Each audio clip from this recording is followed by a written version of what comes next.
this weather. I know who my dedicated folks are by who comes out in dreadful, dreadful weather on a holiday weekend.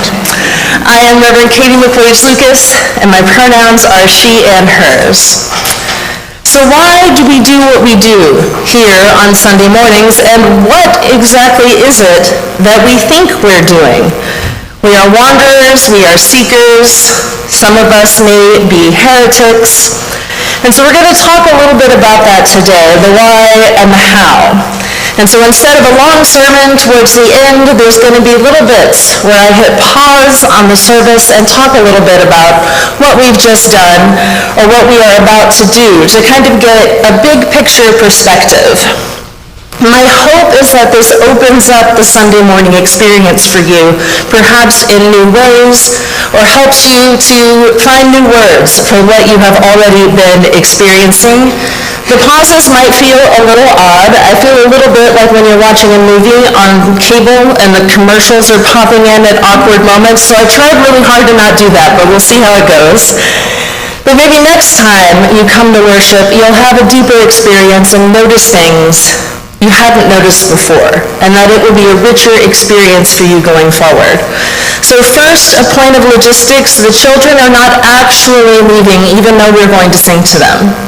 I want them to stay and listen to us sing to them, and perhaps also sing with us, and we can think a little bit about that break in the service when kids go off to classrooms. So just FYI, don't leave if you're one of our young people. And now we will truly begin. So do whatever it is that you need to do on a Sunday morning to settle in to this place. Turn your phone off if you need to. Settle into your seat. Take a deep breath if that's what you need to do, because our first task together as a community is to begin to build this container together, to hold all the things we're going to do together. So fidget a little bit, take another deep breath, and notice where you are and when you are. We spend so much of our lives out of place and out of time, thinking about yesterday and tomorrow, thinking about work or school or whatever it is that takes up space in our lives. But right now, we are here. Right now, we are now. We are in this place, and we are in this time, and we are together.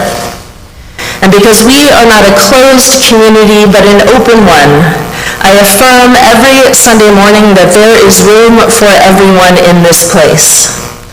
So whoever you are, whomever you love, however you arrived in this place, in body or in spirit or in your mind or your heart, whether you are here in person, whether you're watching us online, wherever you are on your spiritual journey, you are welcome here. If you are a first-time visitor, you are welcome here.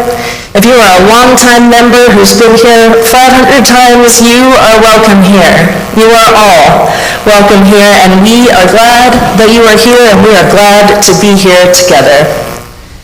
In a moment, we will join with our siblings across the country when we light our chalice. Not every congregation does it, but most of us do. And then most of us will recite our covenants, and we will sing together. These are things we do when we gather. We are present, we are together, we are ready. And so now I make a formal invitation to you here specifically, the people right here with me.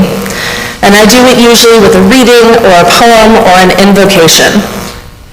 I begin this morning with an invitation to transformation from Reverend Dr. David Breeden. He was a parish minister for many years in Minnesota. He's retired now, and he's also a poet and a humanist. Welcome to this place where certainty transforms to questions. This place that takes what is and imagines what can be. Welcome to this place where what was fixed begins to shift, where rigidity embraces unfolding as we join in the dance of transformation. Welcome to this moment of change, where together we transfigure and transcend together. Come, let us worship together.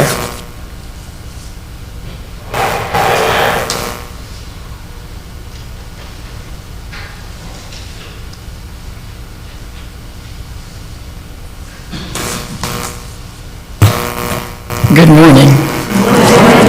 My name is Barbara Larson, and I'm your worship associate this morning. Ivar Larson will light our chalice for us.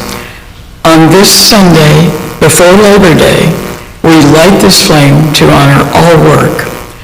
Not only the work we do for pay with our hands, our backs, and our minds, that is important, yes, but also the work we do for love, the work we do to help others stay alive and belong instead of being outcasts, the work we do to ensure people are paid fairly, work reasonable hours, and have quality in their lives. The work we do caring for the young, the old, the infirm. The work we do to mentor, to educate, to advocate, and to enrich the community, the country, and the world. We honor all the labors that support our world and all the work we do to make this a better place. Our opening song this morning is number 126 in the gray hymnal, Come Thou Fount of Every Blessing.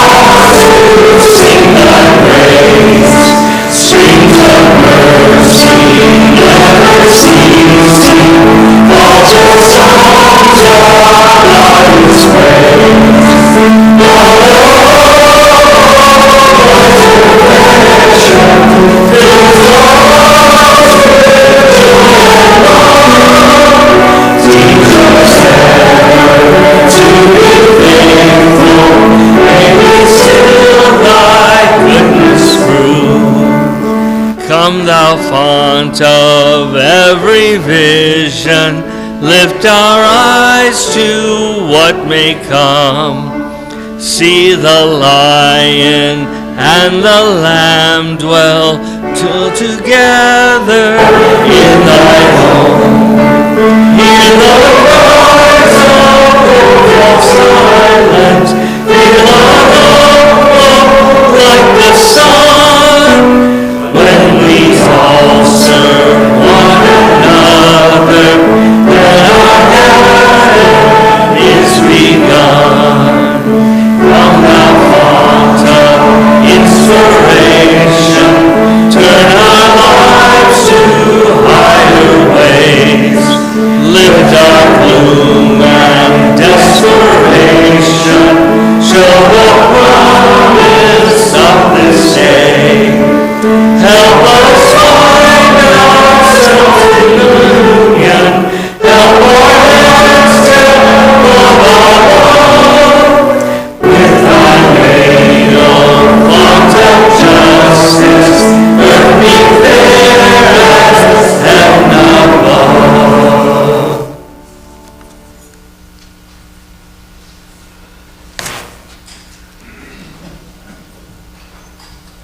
We have entered this sanctuary for kindness and comfort. May rough-worn hands and aching backs be healed. We have entered this sanctuary of hope for equality. May those who labor to survive live to know justice. We have entered this sanctuary of love and vocation. May our bonds of solidarity be strengthened. We have entered this sanctuary of courage and friendship.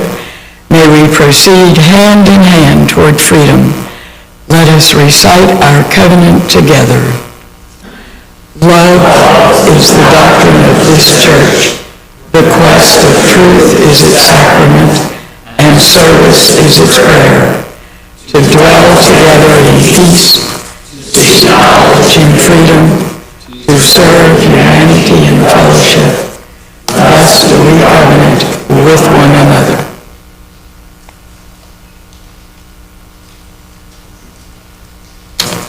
So at this point in our service, we have gathered.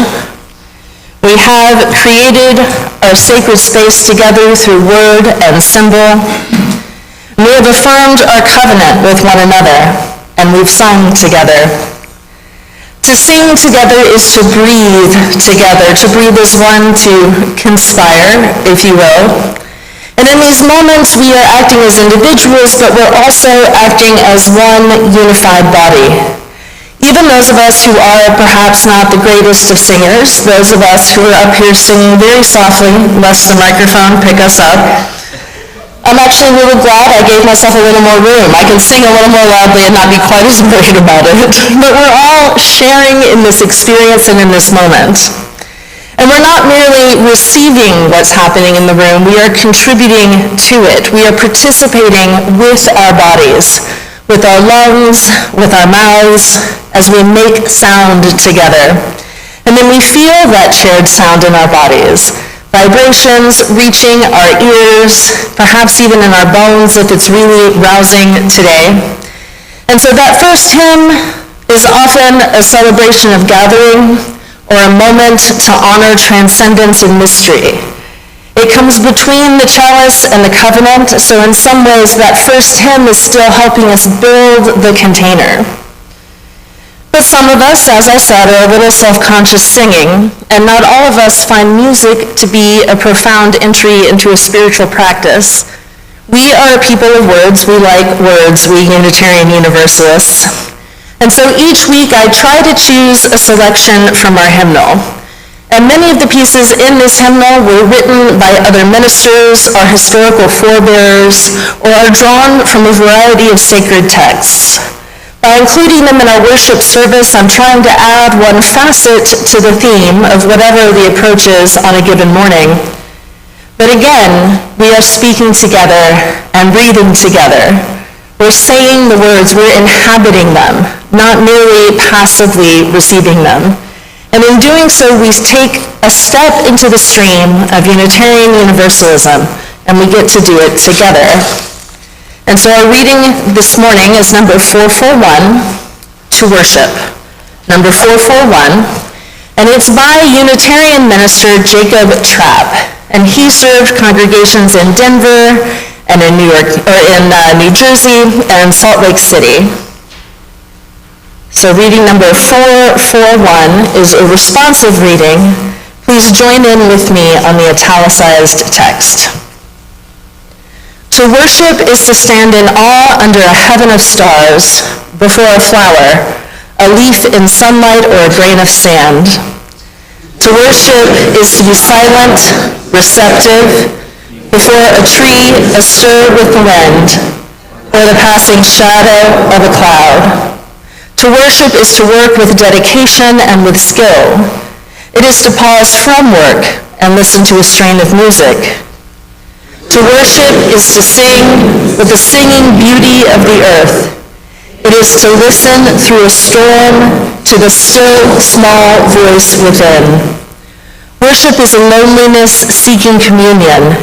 It is a thirsty land crying out for rain.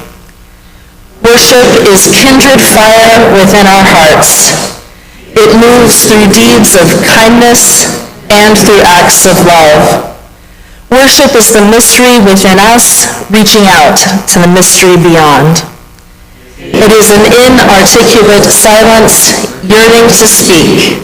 It is the window of the moment open to the sky of the eternal. And normally we would move straight into music, but I'm going to talk just a little bit more first. That's all right. Thought I should let you know. So that reading we just did together marks a moment of transition. We've gathered, we've joined together, we've built our container, and now we turn into the experience itself. We will be offered a musical meditation, which can be something joyfully given to us as a thing of beauty. It can relate to a theme or not. It's one more entry point, one more facet of what we're going to experience on a given Sunday morning. And for some of us, music is in itself a spiritual practice. And so this is often a true moment of meditation or prayer for many in the room. But even for those of us for whom it might not be that thing, it's still part of a slow downshift into a different frame of mind. And after the music, we'll have a story, which we call A Time for All Ages, because truly I think that it is. How many of you have had moments when the story meant more to you than the sermon? Yeah, I mean, everybody here has had that moment when the story has been the thing. Yeah, me too. And then after the story, we often sing out our children as they go to their classrooms, they go to activities and lessons of their own while we do our activities and lessons here. And this can be wonderful because there's often something very awesome happening in those classrooms, something that's age appropriate and possibly more accessible. And some of you with younger children might really need the separate worship time too. And we've held those kids through a lot. They've stayed through the chalice, through the hymn, through the covenant, the reading, the story. They've gotten a lot of what we think of as worship components. But no matter how hard I try, I can't shove any more of what we do in worship into the front loading so that they get more of it, because then they wouldn't have any time in their classrooms. So today we're going to go ahead with the story and the musical meditation, and we're going to sing to the children like we usually do, but don't leave us. I want us to maybe try swapping perspectives for a moment. So grown-ups, imagine that you're about to leave to go do something very fun and that you are being held in the love of this community. But kids, I want you to imagine what your parents might wish for you, why you are here today. And imagine what it's like to sing yourselves out. And so let's think about what it feels like to be held and to do the holding, but then don't actually go anywhere. And now I'll step back for the music meditation, and we'll keep moving through our worship. For those who don't know, I'm Jeff Coletta, and singing is my biggest expression. I'm one of those guys that does sing out, that hopes people hears him. So the song I'm singing is Grateful, which I am, by John Buccino.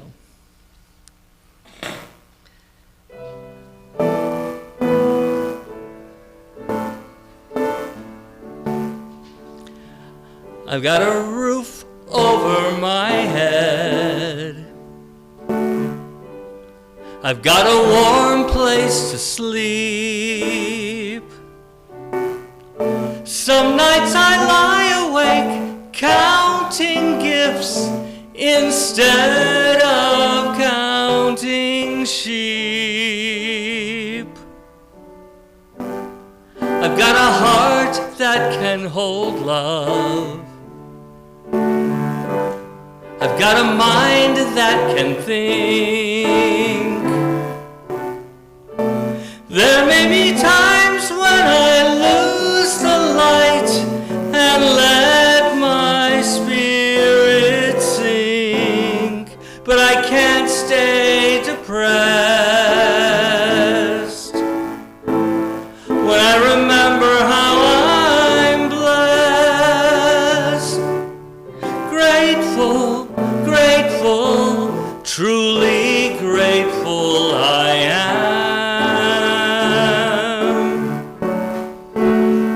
Grateful, grateful, truly blessed and duly grateful.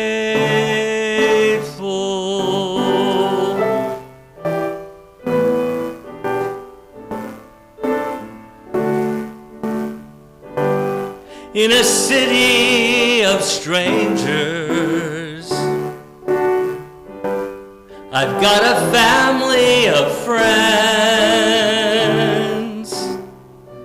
No matter what rocks or brambles fill the way, I know that they will stay until the end.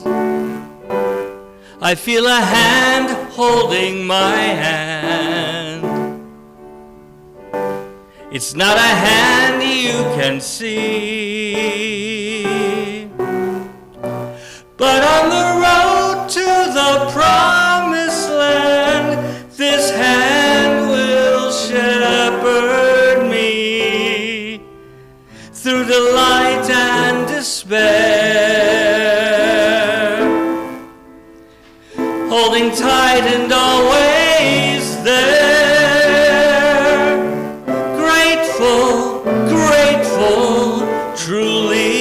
grateful I am. Grateful, grateful, truly blessed and duly grateful.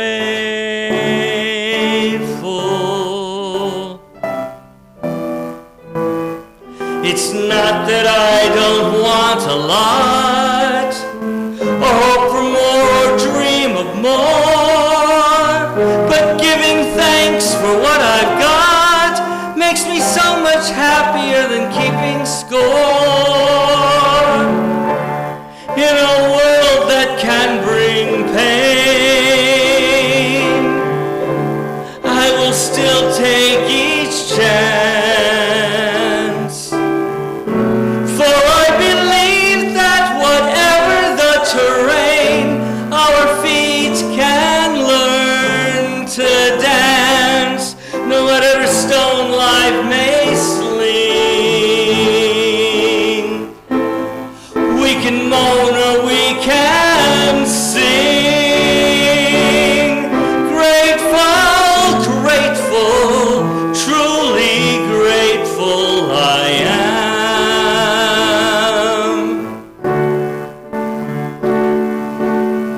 Grateful, grateful, truly blessed and duly grateful.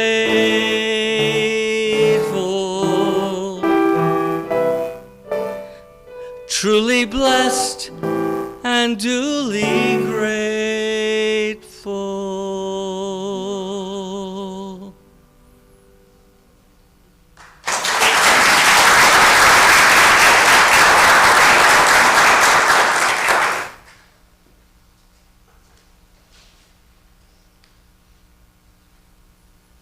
Good morning. My name is Gloria Miller, and I am the Director of Religious Education here at Bay Area Unitarian Universalist Church, and my pronouns are she, her. Today's Time for All Ages is entitled A Church for All by Gail Pittman.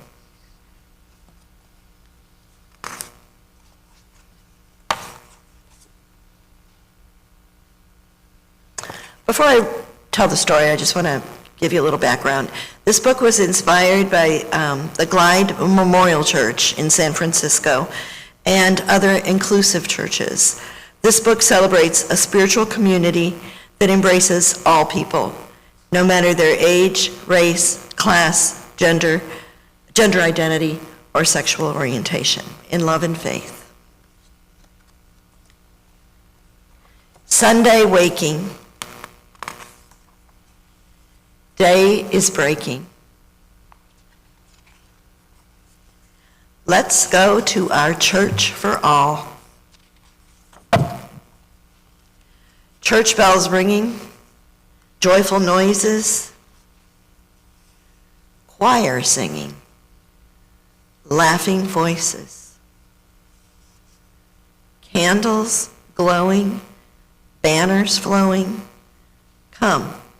Enter our church for all. Weary and healthy, neat and messy, poor and wealthy, plain and dressy.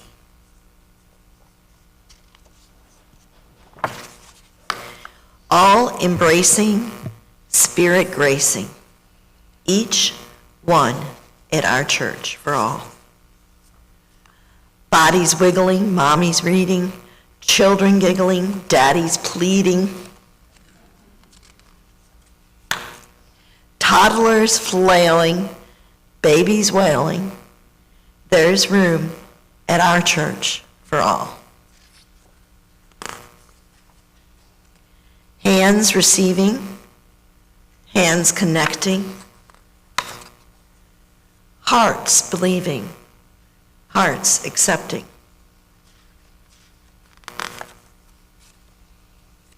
Feel the Spirit. Can you hear it? It's here at our church for all.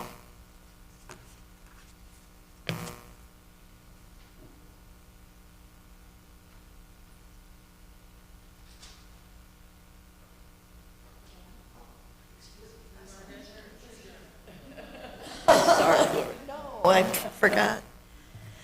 And then we would announce the keeper of our flame. For example, Julius is our keeper of the flame for today. And he would come up, and I would go get the children's chalice, pass it to him, and then we would sing our children's benediction. Oh, we pass this flame of religious freedom from generation to generation.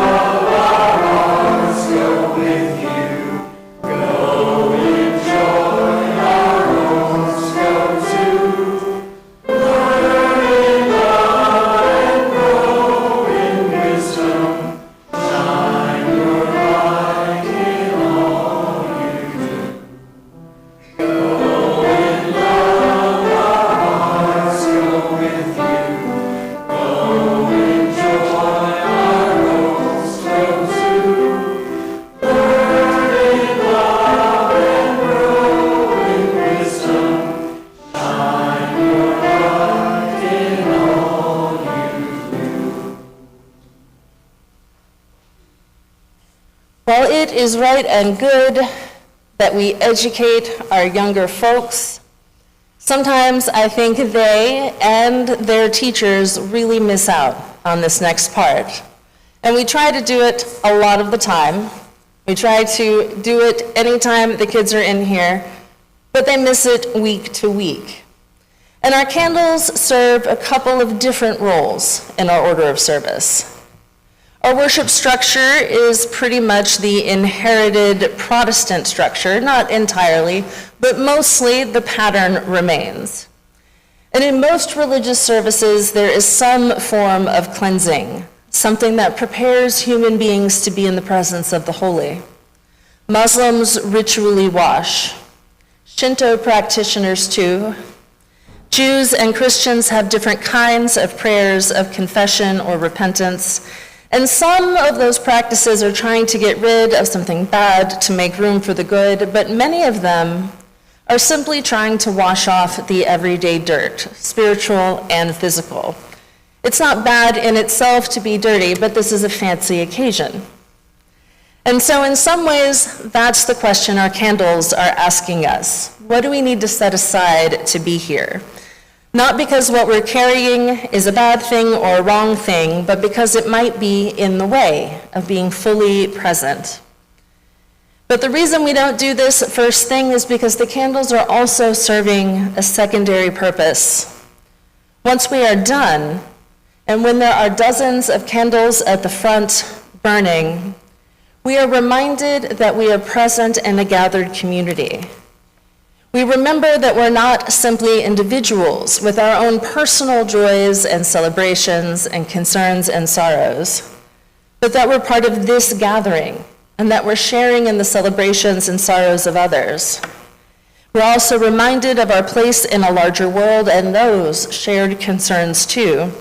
So instead of coming at the very front, many of us in UU churches nudge it a little bit closer to the middle, because it becomes part of entering into a more mystical moment of union with each other and with the world. And so I invite you now to come forward as you are moved to light your candles. Candles for all the things you bear on your heart this morning, good and bad, all of the pieces of our human lives to come up and burn brightly in the front so that we can all look at them and see them and hold them together.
And I have, as I always do, lit one final candle for all of those who are not here this morning.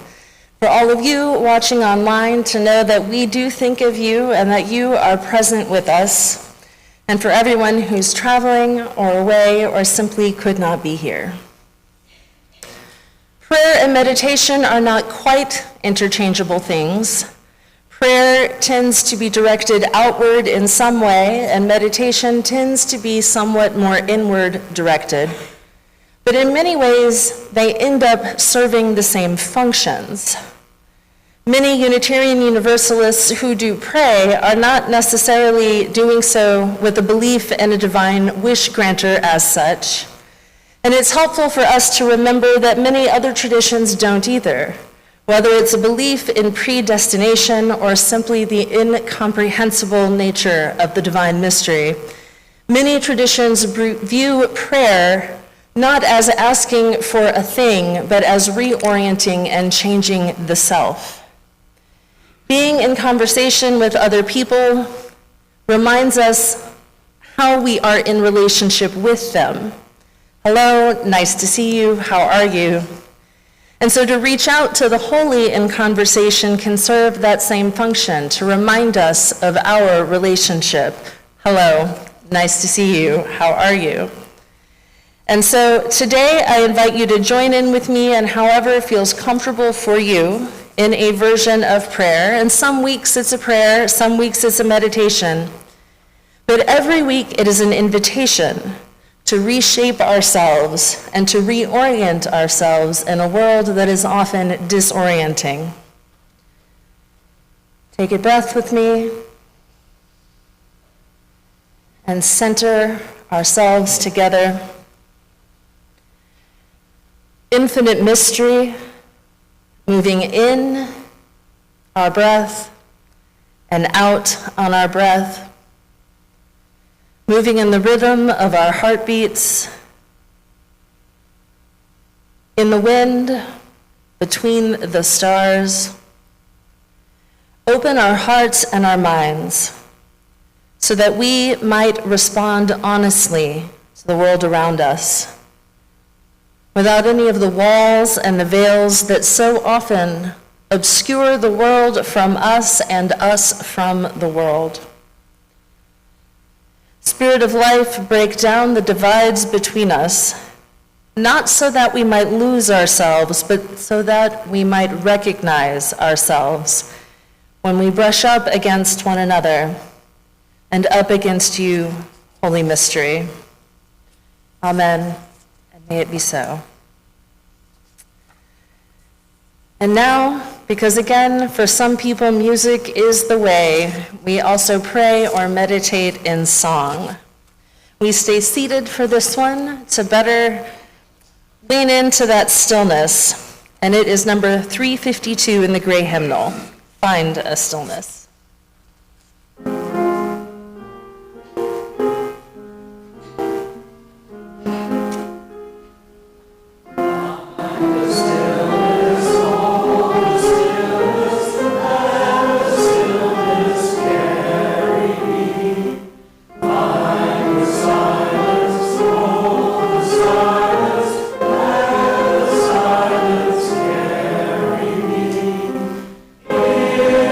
Spirit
The reading this morning is called A History of Church, Including Yours. Thank you. It's by Sean Neil Barron. One day, your church was born. Maybe it was a gathering of saints called together for the common worship of a wrathful God, ceaselessly praying between bouts of decrying the evil of Christmas or dancing. Or maybe a few brave souls answered a notice in the newspaper, curiosity piqued by the announcement of a religion where free thinking and tolerance were bedrocks. No matter how it happened, your church was born, a gathering of people, humble, caring, anxious, and quirky, all at the same time, who covenanted to be with one another on the journey of life, death, and everything in between. And so it began, a faithful few, beautifully imperfect, called to that central task, that human task of connecting, loving, and serving. It was just a baby, and yet it was thrust deep into the human condition, tasked to hold minds and souls, bodies and hearts along the roller derby of disease and birth, infighting and joy and Christmas pageants. Sometimes all of those at the same time. They gathered to hear the world broken open, for insightful sermons, rejuvenating music, and a community whose fierce devotion to each other's well-being rivaled a mama bear's for her cubs. But it wasn't always like that, of course. There were the trying times, and I don't mean just Phyllis or Jack, those stubborn but lovely souls who inhabit the netherworld of committee meetings. No, I mean the trying times, when the church almost split in half over the war or integration, or when the mill left the town vacant, or when the minister crossed that line and the people couldn't speak about it for decades. But somehow you were still here, still on the town common, still the church that everyone recognizes, still the ones that show up every time you were called on, still using the communion silver until you voted to sell it. New people came, and they changed things, small things, big things, things that nobody noticed as it happened, until suddenly it was hard to even recognize anything anymore. That was a hard moment, a tearful moment. And other things changed too. The proclamations about God, once heard loud from the pulpit, softened. Wrathful became loving. Distant became intimate. Mandatory became optional. After the war, the nursery and RE classrooms were overflowing. Each baby dedicated reminded the church of the incredible beauty of life and the gift this community, all huddled around the baby, would bestow upon this child. The history of your church is more a story of the determination of love to break forth than it is about tie-dye or chalices, sermon discussions, or social justice committee meetings. The history of the church is the history of human enterprise, evolving in its sights and sounds, yet revolving always around its core. The history of your church is the gift of potential and momentum, of baggage and personality. The history of your church is the launch pad from which you spring into action or disarray. Each day your church is born.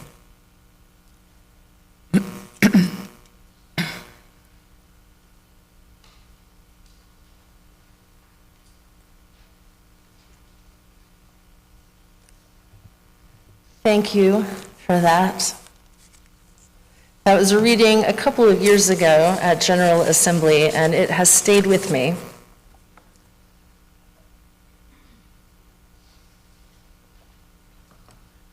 You can tell a lot about a church or any religious community by its physical layout. And so in very serious, lots of ritual high church, like the fanciest kinds of church, there are going to be beautiful objects pointed at the central altar to make sure everybody knows something really important is going to happen there. The altar is front and center, and you know you're going to get some ritual in those churches. And in churches who maybe don't focus so heavily on the whole ritual, but still have a deep commitment to communion, the altar remains the priority, though it might be plain and simple. In some of our oldest Unitarian Universalist churches, the ones in New England, there is no altar at all. Because even when they were still Christian in every way, they were coming out of this old Calvinism that completely disdains ritual. The pulpit is the thing that is front and center.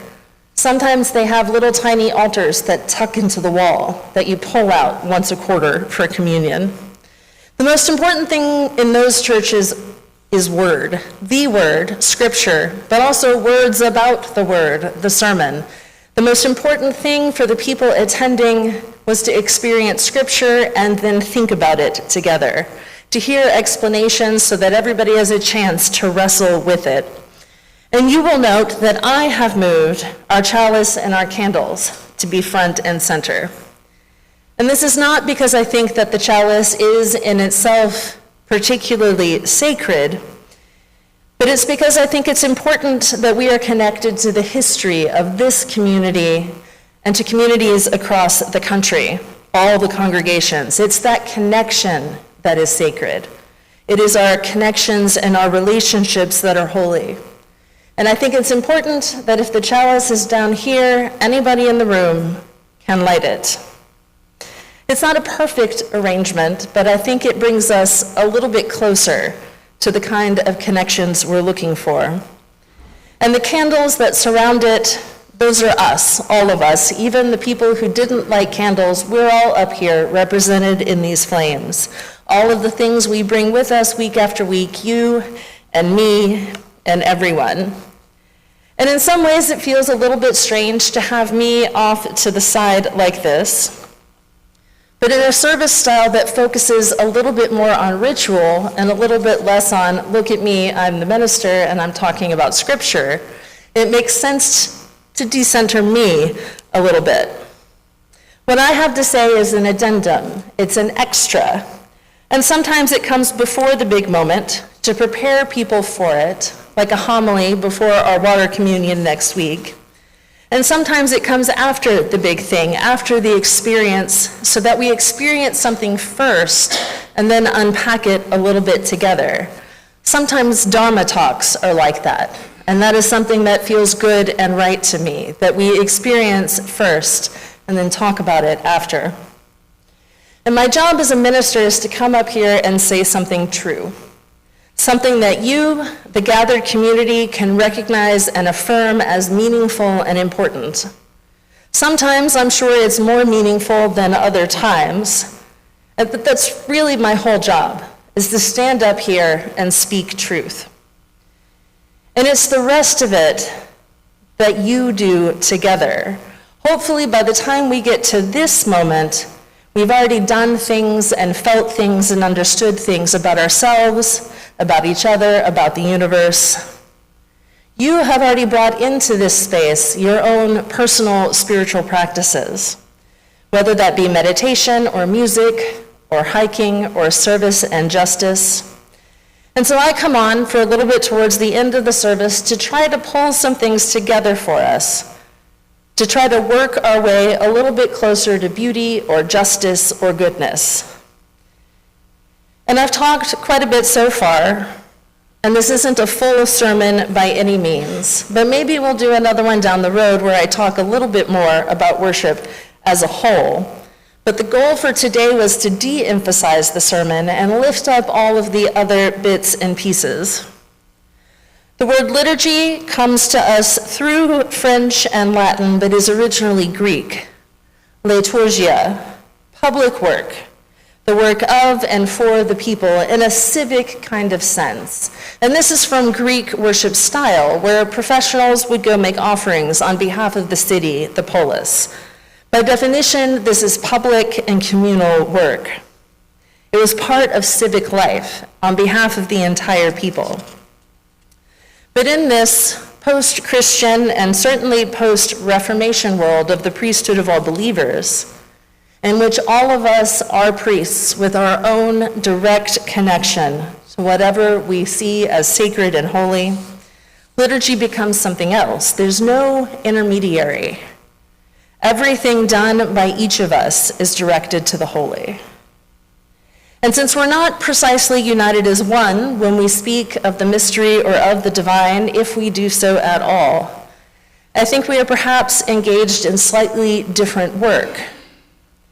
We are orienting ourselves in a vast universe. We reach up, we reach out, we reach in. We're navigating all of our relationships at the same time. We're navigating our relationship with place, with the earth itself, and with this place, our relationships with one another, our relationships with the world beyond the doors of this community, our relationships with this tradition, this history, with any of the traditions that shaped us on the way to this place. And we're navigating our relationship with ourselves. And so hopefully by the time we make it to this moment in a service, some of this has already happened. We've had aha moments, recognizing our place in the great tapestry of things, and we're integrating whatever has happened and mentally organizing it so that we reemerge into our lives reminded of where we are and when we are and who we are. We will have remembered or recognized something true, something that matters, and something that will continue to shape us in the days ahead. And having thrown a little Greek at you, I will now add a little bit of Latin. Lex orandi, lex credendi. And literally that says the law of prayer is the law of belief. And more colloquially, it just means that what we do when we worship shapes what we believe, more than the other way around, although it does work both ways. It's a Christian expression, but it comes up in a lot of traditions and faiths. The idea that what we do is the practice of faith, and that our understanding comes up out of those experiences, which are then understood in the light of the thinking about the experience. And so it moves in both directions, of course. And then some have added a final phrase, lex vivendi, to say the way we worship is the way we believe, is the way we live. And all the words in the world, all of the talking in church or in a meditation community, none of these things are going to get you to the same place as actually sitting zazen, as actually participating in communion, or physically kneeling 5 times a day in prayer. And so we gather together, we join together in creating this time and space. We express awe and wonder, and I hope we experience some kind of coming together in a moment of union, some sense of our connections to one another, and perhaps simultaneously coming to understand ourselves better, which is admittedly a little more complicated than simple communion. But ultimately, hopefully, what this does for all of us is send us forth into the world changed and renewed, transformed in some way by what has happened here. And so after the sermon, we will gather the offering as we move into that space of sending forth. We'll engage in the spiritual practice of gratitude and of giving, knowing that that giving supports the work of the congregation. And once a month, we'll also support an organization that shares in our work. And then after that, we will have announcements. And yes, announcements are sacred and part of our liturgy. Our announcements are going to tell us all of the ways we continue in our work of transformation, all of the ways we can go out and heal the world this week. The announcements are in so many ways a literal instruction manual for our mission. And then we'll sing again, this time as part of sending forth, as part of closure, as a moment of affirmation or thanksgiving. This will close the narrative arc of the service. So let us now move into that time of sending forth, turning outward again to prepare to return to the world. Let us offer up from our own abundance to grow the community, the abundance of this community as a whole. Let the offering be generously given as it will be gratefully received.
Please join me in blessing our offering. This gift from the abundance of my life blesses me, our ministries, and the world. I've cleverly mislaid my order of service. That's okay. Okay, the announcements as aforementioned. Let's see. Yeah. Slight delay. That's okay. Thank you. All right. Getting there. Okay. BAUUC is looking for a volunteer to serve as BAUUC's Family Promise Church Coordinator. Family Promise's mission is to help transform the lives of families experiencing homelessness. The role includes coordinating dinner meals, breakfast, and a sack lunch as needed 4 times a year, roughly an 8-hour commitment per quarter. You will have strong support from the existing BAUUC team of volunteers who help to make and serve the meals. If you're interested, please contact the church office. Are you tired of that pile of old paperwork cluttering your closet or garage and don't want to shred it yourself? If so, BAUUC has the solution. In late September, we will be hosting a confidential document shredding event. Simply drop off your sensitive documents and put them in our locked bins, and the company Shred It will ensure their secure destruction. Don't miss this opportunity to declutter and protect your personal information. Stay tuned for more details and the exact dates the bins will be here. Ready to make a difference in the lives of young learners? Join us for our religious education teacher and volunteer orientation on Saturday, September 7th from 9 a.m. to noon. We will be serving up a light breakfast and covering all the important logistics, including room layout, fire drill procedures, and general routines. Plus, teaching teams will have a chance to meet and plan schedules, review the curriculum, and get to know one another. Also, join us if you are considering substitute teaching or would like to assist in the religious education ministry through material source preparation, room decor, special events, field trips, etc. Let's reimagine religious education together. Next Sunday, September 8th, is our annual in-gathering water communion service. Please plan to bring some water with you to church on Sunday, the 8th, from a source that has spiritual significance for you or your family. We will also be blessing the backpack tags, so students who already have your backpack tags, please bring them to be blessed by our waters. More tags are available for those who have not yet gotten theirs. And after the service next Sunday, everyone is invited to join us for a potluck to celebrate the start of a new church year. Children and youth can enjoy water balloons, sprinklers, and slides. The youth are asked to bring a change of clothes, a towel, and water shoes. The church will provide hot dogs.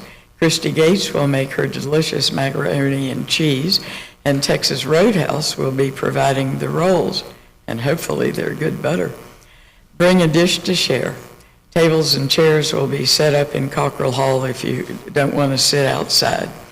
Donations to help cover the cost of the church-provided food are appreciated but not required. Immediately after today's service, everyone is invited to join us for our Sunday event in Cockrell Hall. We'll have a delightful gathering there where you can savor scrumptious ice cream sundaes while connecting our warm and welcoming church community. Let's scoop up joy and togetherness at Sunday. And finally, here at BAUUC, we understand the importance of staying connected with our community. That's why we offer our weekly newsletter every Tuesday with the latest news and the events happening here. Don't miss out on the opportunity to engage in meaningful activities and connect with fellow members.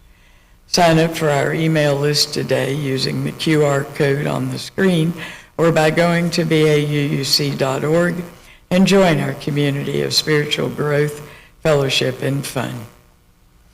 Our closing song is number 128 in the Gray Hymnal, For All That Is Our Life.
And of course, we must close as we began with our chalice, and so we will extinguish together the chalice that we lit. On some occasions, there are two separate moments. There's a charge, kind of the instructions, sending us forth with orders, but then also the blessing, the benediction that we carry with us when we go. But I believe these are one and the same, that the blessings we receive are meant to be shared, and that there is joy and blessing to be found in service. And so our worship is over, but our service begins. Go in peace, go in love, and go forth from this place made new. Blessed be, and amen.